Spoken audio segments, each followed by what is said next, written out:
here from Kathyskutekreations. Today we are doing block 11 of the Murder at the Luau, and it's called Mismatched. And this is what the papers are, if you've got them. That's them. It's all paper piecing, so I've already copied it onto the paper piecing papers. This is them all cut out. If I could, I did approximately a 1/4 inch. I'm going to show you on this big block here.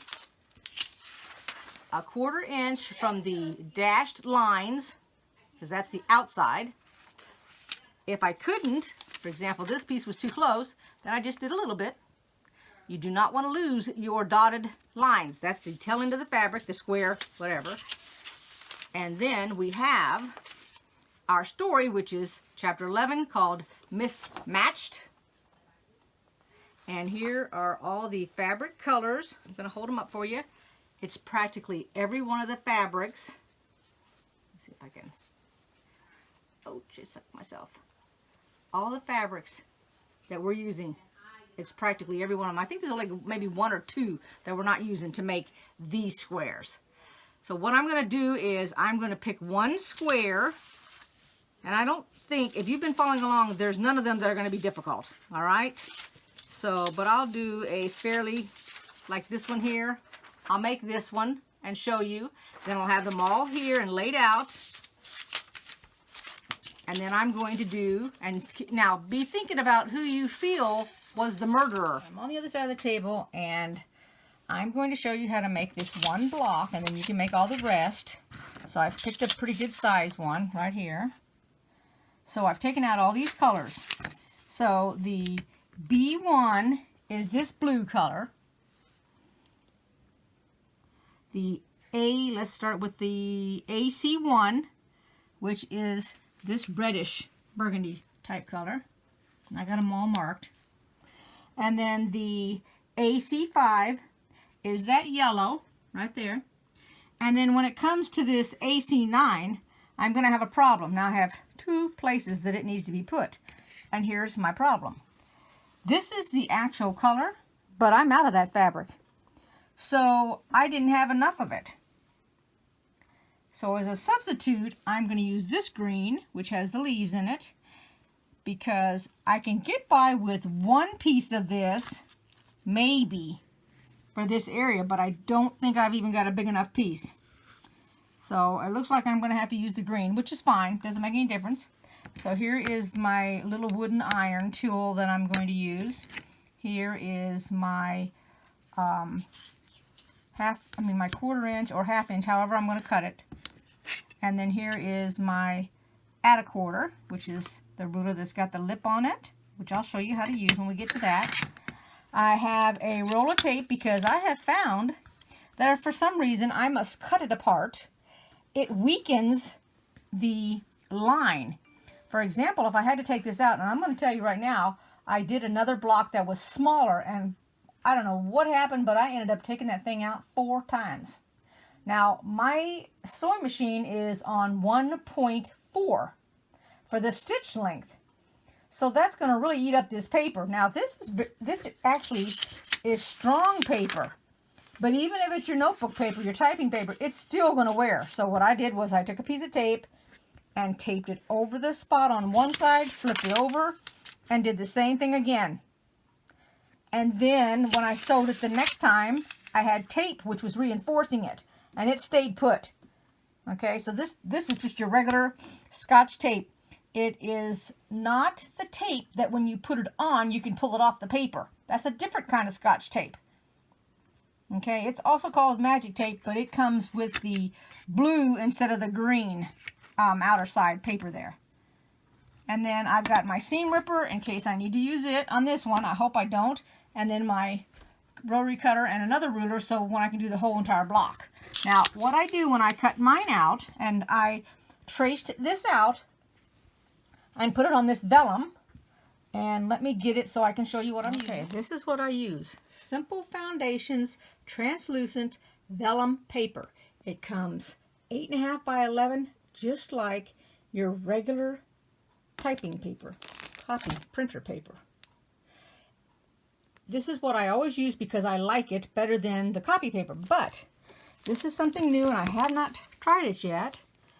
But this is also a stabilized sheet, which you can use for what we're doing here. And you leave it in and you don't pull it out. When you wash your quilt, your blanket, whatever you've made that you put this in there, it goes away. So it doesn't have to be removed. You don't have to worry about cutting out your stitches. You could actually put, when you stitch this, you wouldn't have to decrease your stitches. You could probably do it 2.5 and it's not going to hurt at all because you're not going to rip anything out. Alrighty, so let me get you started on the square. Now, this is for those that are just tuning in for the first time. Maybe you've never done this before. You normally print off your pattern, and if you are following along with this murder mysteries, this is block 11 for 2019. This is not 2020 yet. I haven't started that one. I'm getting this one finished up. We have this month of blocks, and we have the 11th month of block. Anyway, the big number on here is the number of fabric that you use to coordinate. If you've picked your own fabric, like me, you need to mark it so that you can keep it straight. The little number is the order that you sew the fabric on to this. Now, this is the side you're looking at when you're going to sew. Your fabric is going on this side. The very first thing that you do is you look to find, in this case, it's D, so we're looking for D1, and this is D1, and it says the piece of fabric that we need to put on D1 is AC5. Now, that is this yellow fabric. And this is the easiest one. You should never have to mess it up, and I'm going to show you why you would never mess up this one. I probably shouldn't even say that because sure as shooting, you might mess it up. Alrighty. Now, I always iron my pieces, so let me get this piece ironed real quick. My iron is behind me. I'm not putting any water on or anything, no steam, just plain old ironing. And what you want this piece of fabric to do is cover this entire area plus 1/4 inch. Now, the paper is cut out a 1/2 inch. This is the 1/4 inch line. This is the sewing line right here. So you put your fabric down, and in this case, there's no right or wrong side, so it doesn't make any difference. One side's not any different than the other. You put your paper on it, and I can see that it has covered this whole thing. Now I'm going to put the next one, and this says D2, so that's the second piece of fabric. Keeping in mind that we're not sewing straight across, you're sewing at a diagonal. So I get the AC1, which is the red here. And I want to make sure that my piece is big enough to cover that. And then let me show you what you're looking at. So here's the fabric. Now, it's going to go right sides facing right side. So it's going to be like this when we put it on there. You want this to face the right side of that.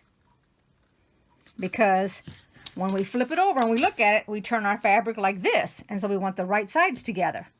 So the first thing you do is you have to figure out where is it going to go. So let's say, keeping in mind it's at an angle. So let me just stick it at an angle real quick here. So that looks like that would be correct. And then when I sewed it, let me get a needle so I can show you what I'm talking about.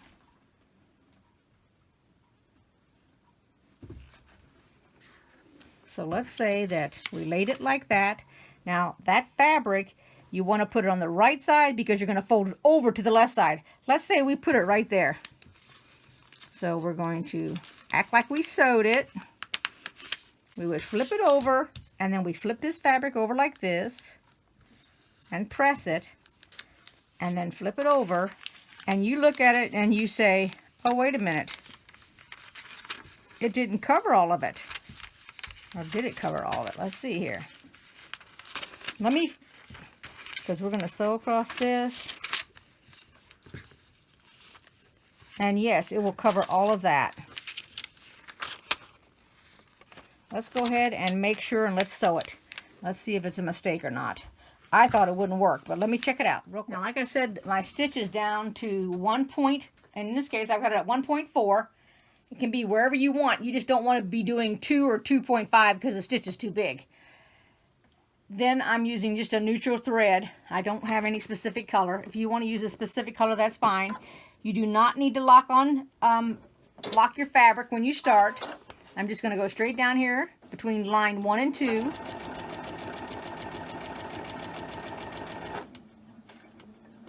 The reason you don't want to go over your line, let me put it over here for you to see. This is another sewing line, and you wouldn't want this stitch to come out.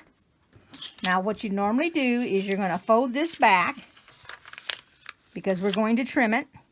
So you fold it back on the line. You take your, if you don't have this kind of add a quarter, then just use your regular ruler. And this actually hugs the fabric.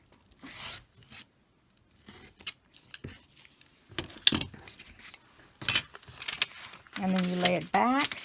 You flip it over, you take this, and you're slowly, you don't want to press too hard because you might be on the bias depending on your fabric's cut. I just take this and smooth it. And we're going to take a look at it. Flip it back over. And nope, it did not cover it correctly. I'm going to show you why. I was hoping this would happen so that you could see it. Because this piece here, which is what we needed covered, let me get you a little closer. That fabric should be all the way out here beyond this line, and it's not. It just barely made it to the line. It also should be over here. So we're looking for a 1/4 of an inch beyond this line and a 1/4 of an inch, a 1/4 of an inch to this line. So it should have been like this, and it isn't, because it's deceiving when you put this down and you lay it corner to corner. So now, even though that it's got small stitches, I've got to take it out. And what I do is I get it started. This also, you'll need to take it out if by any chance you put your fabric upside down, which I've done that a couple times. I don't know how. When all the right sides go together and your fabric should be, the nice fabric should be facing up towards you when you look at it. But it happens. So just take the whole thing out, pick out your fabric. So if you have a bigger piece of fabric, it's better off to use a bigger piece, and instead of guessing at this piece. Now, of course, I can turn around and guess at this piece because it was a 1/4 inch off, but let's not bother. We're trying to make it easy on ourselves. So get yourself a bigger piece like this. Go ahead and iron it because you want it flat. And then we're going to put the right sides together, and we're going to start this over. And we know that we have to go over to the right a little bit. So I'm lining it up like that. I'm going to grab it and turn it right side and lay it down. I have it right side here. And now that I've got the two fabrics together, through the paper, I'm looking at the 1/4 inch line, which I see it. And if you don't feel like your paper is strong enough, now would be the time to put the tape. Mine is still strong, even though I ripped it out once.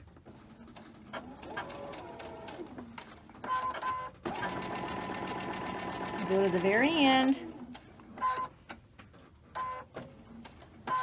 Cut it.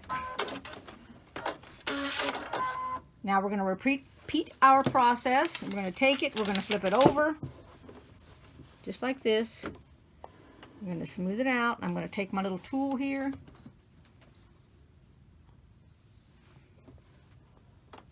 Just a little bit like that.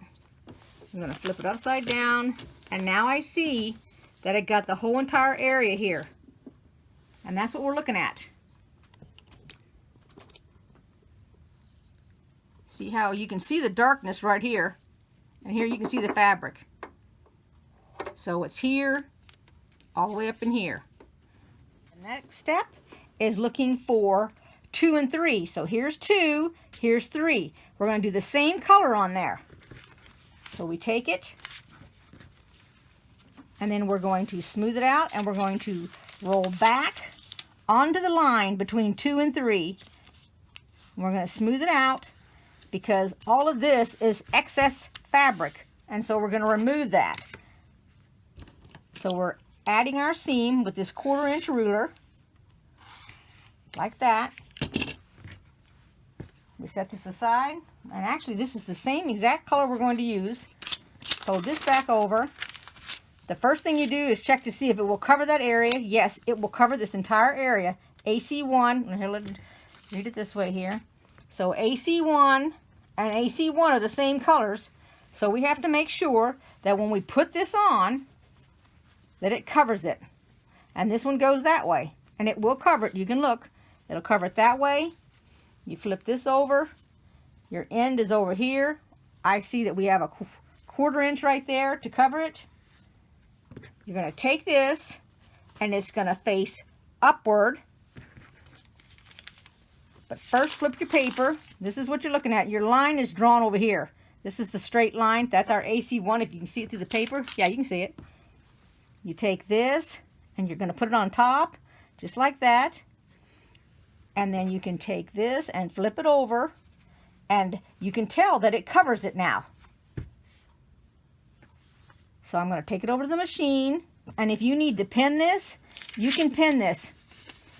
And I would pin it here in the middle of the paper so it doesn't affect the sewing line. Like that. Flip it over. It's not going anywhere.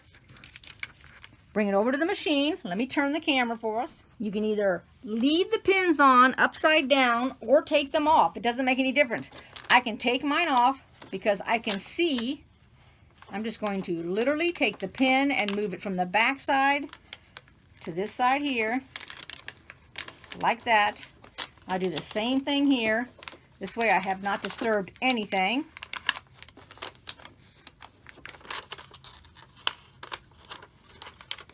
Well, only if my hands will let me, I will.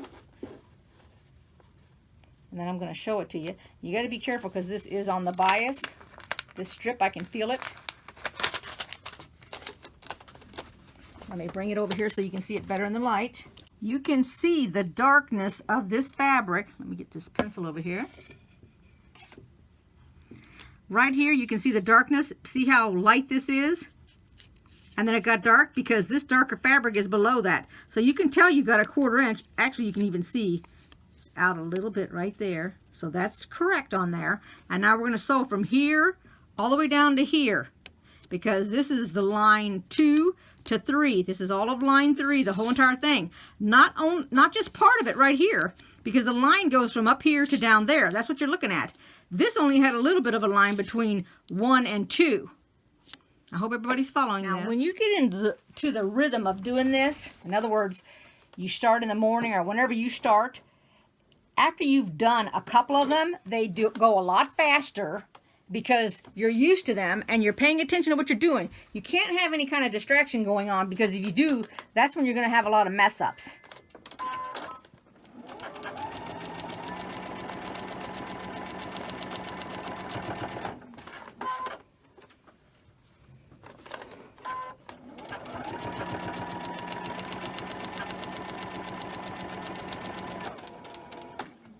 And if you want to use an open-toed foot right here, I lifted mine because I thought that I needed one more. I look up to see, and I did. I'm going to move it around here so we can look at it. All right, we just sewed it like that. We're going to take it and we're going to flip it upside down, and we're going to smooth our fabric just like this.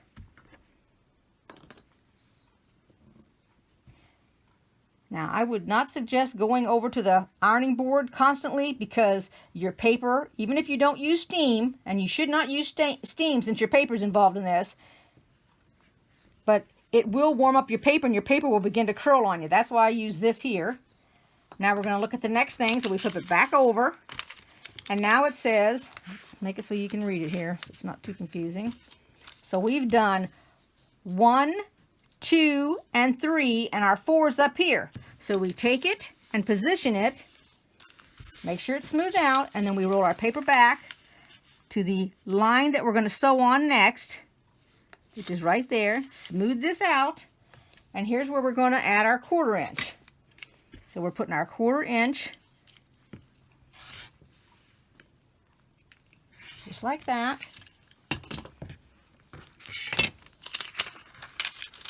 And now we have to use the color AC9. And our AC9 is this one here that I told you I was limited on. And just like, I don't think there's a big enough piece in here to be truthful with you. Let's see. Because we have to think about the flipping aspects. You might think, see, that's not enough. It's not big enough. Nope. I don't think it's going to work. Because once I've put it, well, it might work. Let's see if we can chance it. Worst case scenario is I got to pull it out. All right, let's try it. So while I'm looking at it, it's going to be, it's going to have to go like this, because then we flip it up. So let's take a look at it, and then it gets flipped up like that. I do not know if there's going to be enough. And there might be enough. Okay, let's see here. Let's take it over here to the sewing machine. I need to flip it over. Let's make sure, and I got a little bit of the green sticking out, so I know it's right on the edge.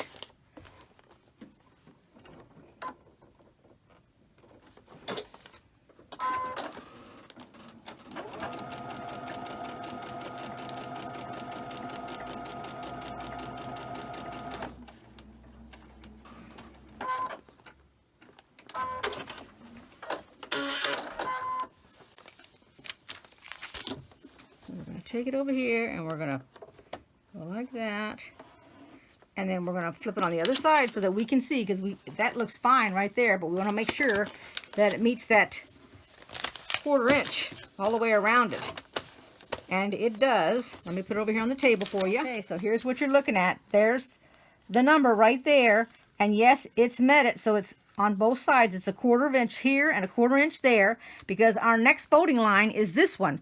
This is the D5, this is the D4. So we're going to fold it on this line here.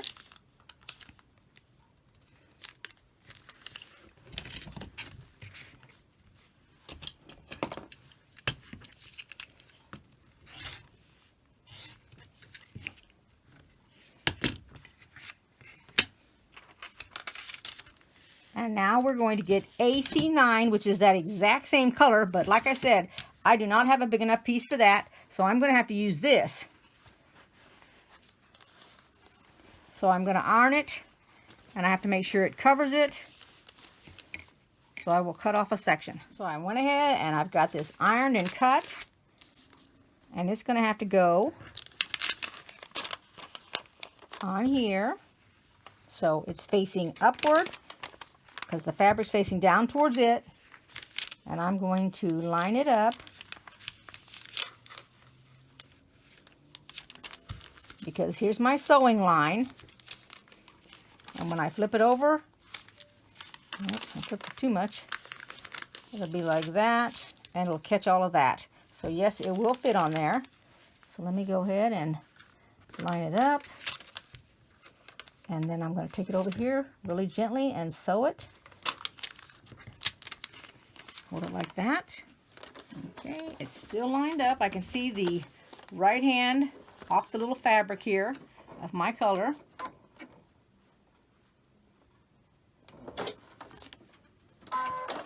And I'm coming right down to this end here.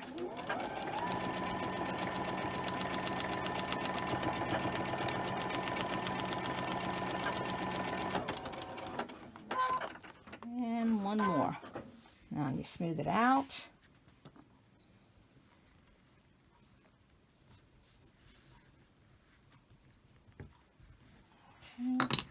Turn it over and take a look at it. It's covered that whole entire area. And now we're going to be trimming right here, because this is our D6, which is the next place that we have to put fabric. And we have to put B1, which is this blue.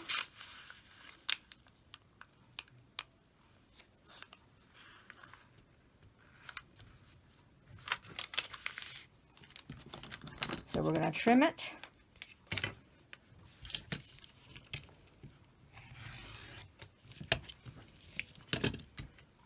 There we go. And now our B1 is this blue.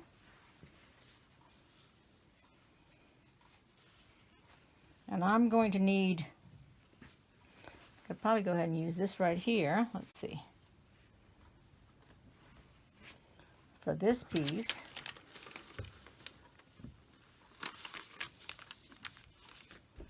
So that one will fit right there. And see, you can see the blue sticking out a little bit right there.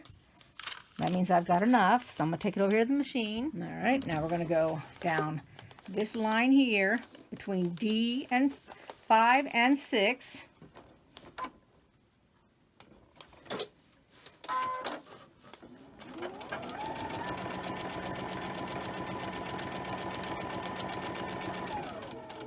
And like I said before, if you want to have an open-toed foot so that you can see this, that's fine. You can do that.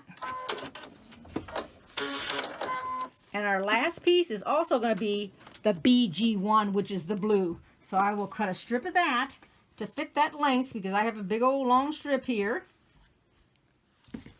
So this one here has to be the entire length.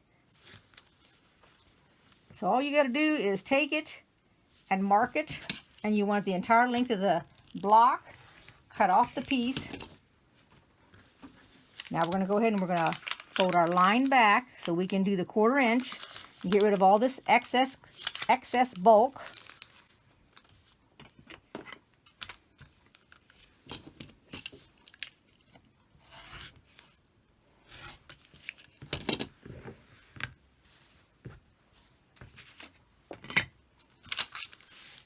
And then this goes face up.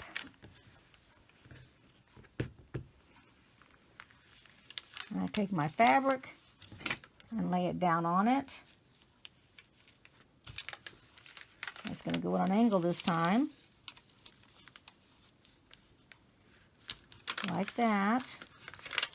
I'm going to back it up a little bit and make sure I get the whole thing in there. Okay, let's flip it over. Let's act like we sewed it. And it will work like that. But first, this has to come down before we can do that because I did not trim that. Somehow I missed that. Look how easy that was to miss. Somehow it was flipped underneath while I was doing my trimming. So let's catch that. Take it off of there. Do this again. So put it down, because this piece is just a little piece on there and the other piece comes on top of it. So let's make sure we smooth this out.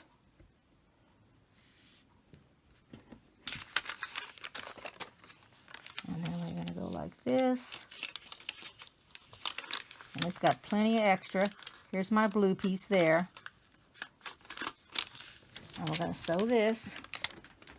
So when I just turned my camera off to turn it to here, it was on slow-mo, so hopefully that won't affect my film and I can fix that during editing. Alright, so let's go ahead and sew this.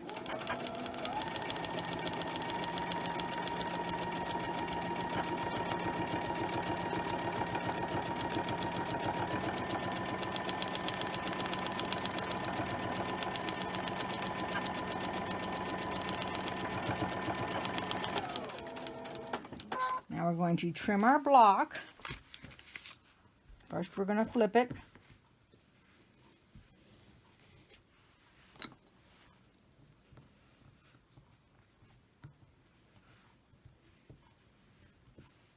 Alrighty, let's turn it this way. And now looking at it, we can tell that everything about this block has been covered out to the edge here. And now what we're looking at is the dash lines.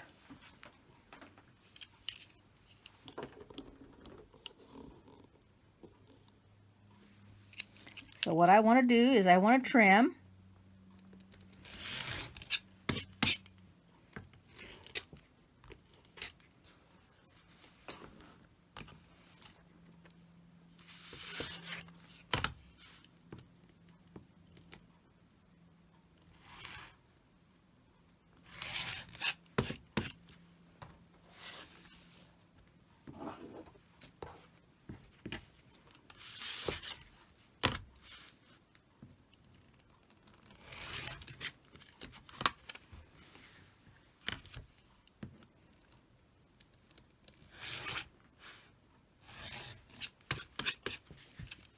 Looks like I didn't quite get it on the edge here, so let's go. There we go. And then I go ahead and I do these little things right here, because they'll need to be matched up when it comes time to matching your blocks to sew them together. And now what I do is I take my blocks, and I will take it now and I will iron it on this side, and I'll also iron it on the paper side. And then I will put it between a couple of books. Actually, I'm putting it between a book and the ironing board right now to flatten this out, because it'll have a tendency to curl. And when you're all finished, you're going to have all of these completed. They're going to look like this. And now we have to create blocks using these. Okay, that's the last one that we just did together. So let me lay them out. You should have a paper like this that tells you how to do it. The first units that you put together is C. This is the reason that these have these little numbers on it. The C's go to the D's. So these two will be sewn together to create one block. And the way that they're sewn together is you're going to take them while the paper's on them. You do not rip your paper off. And you're going to lay them like this. And the way that I do it is I take a pin, because I want to make sure that I'm lining it up.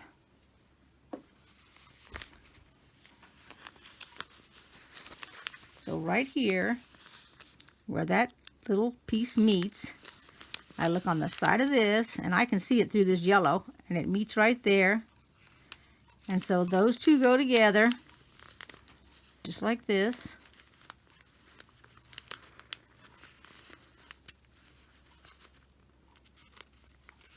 And then I'm going to put a pin.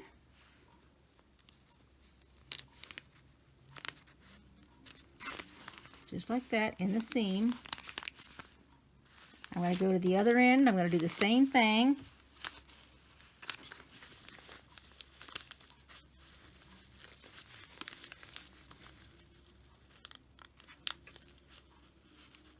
Hopefully I'm staying in the camera here.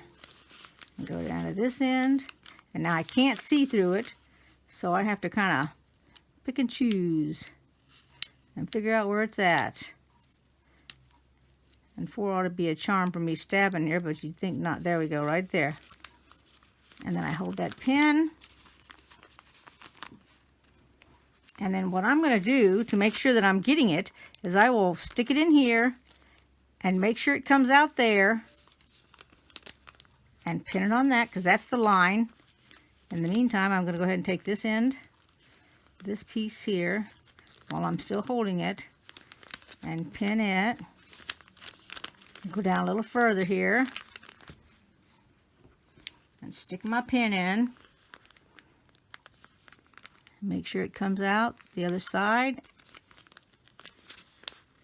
And then I'll pull these pins out as I come up to them when I sew. So I'll start here at the end, and I'll sew down, and I'm going to show you. Now keep in mind, you're going to have paper on both sides. But my big thing is making sure that my pin goes on this line, because you want that line to line up. Now if you feel more comfortable after you've got the pin in like that, that you think that you need to go ahead and pin it because you don't trust it, or you don't want to pull it out when you get up to it, then go ahead and pin it. Pull your pin out. Go to the next one. Take your pin. Stick it. Pull your pin out. You can do it right here in the middle.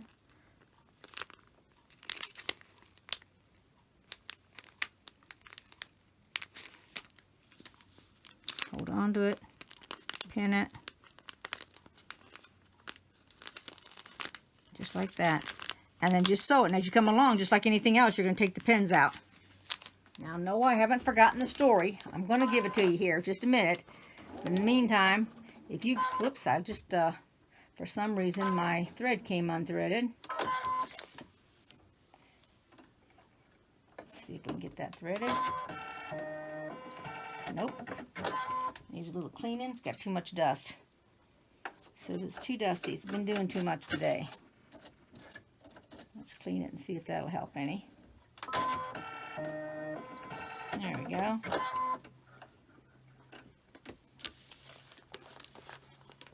Now you shouldn't have any problems with this going corner to corner. Shouldn't have an issue with it getting hung up or anything because it's got paper on it. And I don't lock my ends any more than I did before. So it's not any different than if you were just doing your regular piecework. And I do keep the length the same. I have not changed it up to 2.5. I've still got mine at 1.4 because I'm still going through paper. So I wouldn't want this to split up on me. And remember, like I said in my video before I started this, when I was discussing finishing this up, I'm not going to put this together the way they did because I don't want it like that.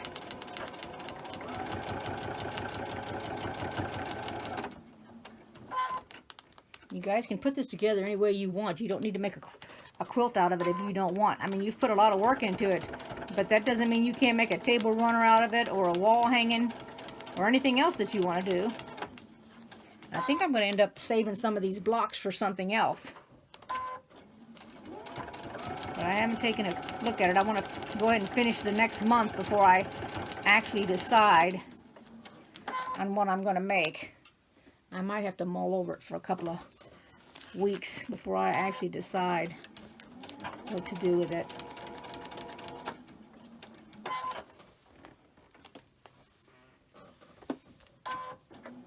Because I really do like those flower blocks, I'm going to tell you. Those are really nice. I may just make a wall hanging with that. Alright, so I'm done there. Now let me show you what it's going to look like when you get these done. And this is one complete block, by the way. Alright, here it is. And then you're going to open it up like this. Just like that. And see this? Don't worry about that because that's going to get caught in a 1/4 inch. I'll show you here. Let me get the ruler. And here's my 1/4 inch. And see that on the edge right there? When you sew the 1/4 inch, that's going to be outside in the 1/4 inch. So it'll catch it. There's no problem there. So don't let that panic you. Now we can go ahead and we can iron this. But this is one of the blocks. And as you note, I wasn't paying attention when I put it together. But it does meet right here with these two colors. Now if I had had more of this color, it would have looked like these two colors, all three of these colors would have went together. But it's all right that this split up. And then if you want, you can square up your block by cutting out your little tip right there. So just get your little ruler and just take that little edge off. And that's it. Nothing else needs to come off. Everything else is in the 1/4 inch.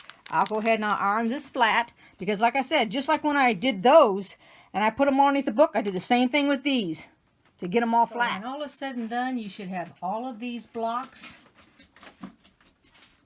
And I'm going to put them with my other blocks. So you should have 5 of them today. And now we're going to start with the story. I'm filming this in January, as you can see the calendar there, but this isn't coming out until February. I'm trying to finish this up. So this story, this chapter is called M-I-S-S, Matched. And Kitty is trying to talk to the young girl, Lacy, I believe is her name, who, in my opinion, is totally infatuated with Marcus. And she's trying to find out if Lacy's opinion is that Marcus was capable of killing his wife. Well, reading the few pages that this is, all I could think of constantly while reading it was squirrel. And you know what I mean when you've got a conversation going, all of a sudden somebody just starts talking about something totally different or loses their thought, and then when they come back, it's nothing that you were talking about. And that's what's going on with Lacy as Kitty's asking her questions about the relationship between Marcus and his wife. And Lacy is running hot and cold. Now, we already know that the young girl more or less was in love with him, infatuated with whatever you want to call it, just based on what I've read so far. That's the way that I feel. And they're talking about the statistics of divorce, about him cheating, and she said no, he would never do that. He was not that kind of person. The university was actually paying Lacy to work with Marcus. So she was like an associate or assistant or whatever you want to say. But on her own time, she was doing things for his wife, Angela, that was her name. And her reasoning was that she needed to do it. Now, why she needed to do it, I have no clue, because she never really did say. Well, And when I say squirrel, the reason being is that she said, Lacy said that the coconuts, and this is one of those squirrel incidents that she said that they can go at speeds of up to 100 miles an hour if they come off of one of the trees. And that Angela was always out picking up the palms that fell down from the branches off of the trees out on the beaches and everything, and that she was supposed to stay away from all that, I guess from the palm tree, but she wouldn't pay attention to that. She did whatever she wanted. She was carefree. Well, what it boils down to is the big thing that upset Lacy so much is that Angela would not, and she literally said that, would not permit Marcus to leave the island to pursue the career that he wanted to pursue. You know, he had that offer. Well, Kelly wants to know, well, why wouldn't she let him go? I mean, why wouldn't you want your spouse to achieve what they want? And she couldn't get the answer out of it. All she knew was that Lacy kept saying that Angela would not leave that island, and she kept asking why, and she could never get an answer as to why she wouldn't leave it. And that was the main reason, but she wanted her husband to be there too. She didn't want her husband to go to the mainland. And I guess he felt like he was obligated. I'm not quite sure because, you know, you never really know what's going on in a marriage. Sure, it has issues and things happen, but you don't know. And based on this story, we're not finding out anything about their marriage. That's not what the point of this story is. So it left at the end of the story with Kelly just flat out saying, do you think he could have murdered her? And she said, no, she did not think that he could have murdered her. But if he did, I wouldn't blame him. And that's exactly what she said. So they left us on this chapter. We're going to go ahead. I'm going to do the next months and do that story. And then they have one more final chapter, which is 13, when we piece together the quilt. But like I said, I'm not piecing it together the way that they want to piece it. So I am going to think about it between now and the time that I do the next one to figure out how I'm going to put it together. And then I'll explain it a couple of videos from now, okay? I hope you all like this video. Give it a thumbs up if you did. Subscribe, and I will show you what the quilt is supposed to look like 2 videos from now. So if you do want to put it together, that's fine. You can. And if you're following along, you've got all the directions and everything to do it. So you know what it looks like and everything. But for all of those that are just following along and didn't get the kit or anything, at least you'll have an idea what it looks like. So that's it for now. Take care, everybody. Bye-bye.